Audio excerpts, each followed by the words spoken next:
Hi, my name is Carrie Caudle, and welcome to Read Aloud with Miss Caudle. Today we are reading the book Wilfrid Gordon McDonald Partridge, written by Mem Fox and illustrated by Vivas. Enjoy! Wilfrid Gordon McDonald Partridge, written by Mem Fox, illustrated by Vivas.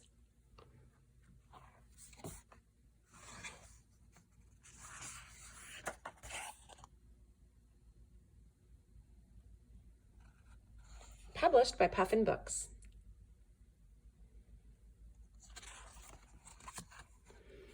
There was once a small boy called Wilfrid Gordon McDonald Partridge, and what's more, he wasn't very old either. His house was next door to an old people's home, and he knew all the people who lived there.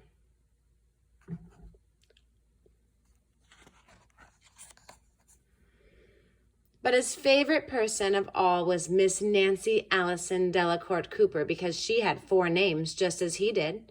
He called her Miss Nancy and told her all his secrets.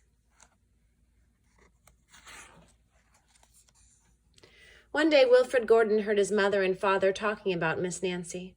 "Poor old thing," said his mother. "Why is she a poor old thing?" asked Wilfrid Gordon. "Because she's lost her memory," said his father. "It isn't surprising," said his mother. "After all, she is 96. "What's a memory?" asked Wilfrid Gordon. He was always asking questions. "It is something you remember," said his father. But Wilfrid Gordon wanted to know more, so he called on Mrs. Jordan, who played the organ. "What's a memory?" he asked. "Something warm, my child, something warm." He called on Mr. Hosking, who told him scary stories.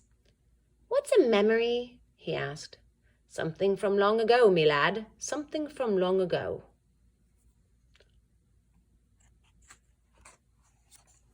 He called on Mr. Tippet, who was crazy about cricket. "What's a memory?" he asked. "Something that makes you cry, my boy, something that makes you cry." He called on Miss Mitchell, who walked with a wooden stick. "What's a memory?" he asked. "Something that makes you laugh, my darling, something that makes you laugh." He called on Mr. Drysdale, who had a voice like a giant. "What's a memory?" he asked. "Something as precious as gold, young man, something as precious as gold."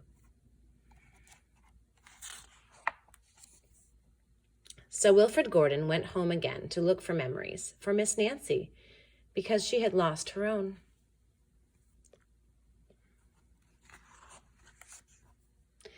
He looked for the shoebox of shells he had found long ago last summer and put them gently in a basket.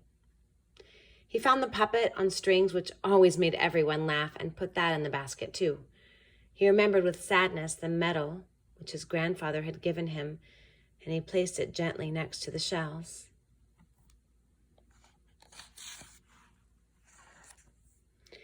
Next, he found his football, which was as precious as gold.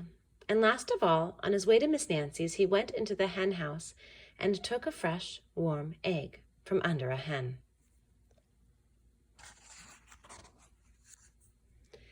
Then Wilfrid Gordon called on Miss Nancy and gave her each thing, one by one. "What a dear, strange child to bring me all these wonderful things," thought Miss Nancy. Then she started to remember.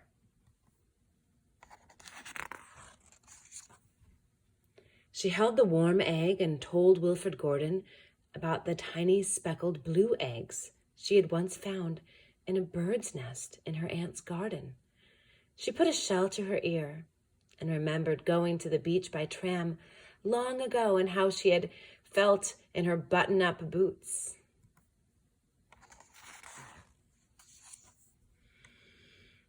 She touched the medal and talked sadly of the big brother she had loved, who had gone to the war and never returned. She smiled at the puppet on strings and remembered the one she had shown to her sister and how she had laughed with a mouthful of porridge.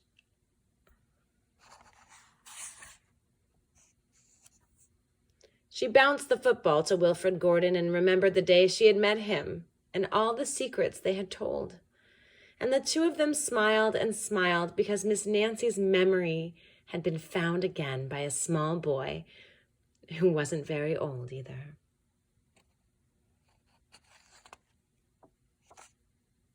The end. That was Wilfrid Gordon McDonald Partridge. I read this story the last day of school every school year, and this school year is no exception to that.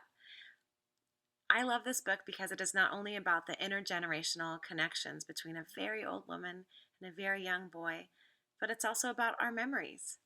Our memories are what connect us, and even if we are not together in person, we can be connected through our memories together.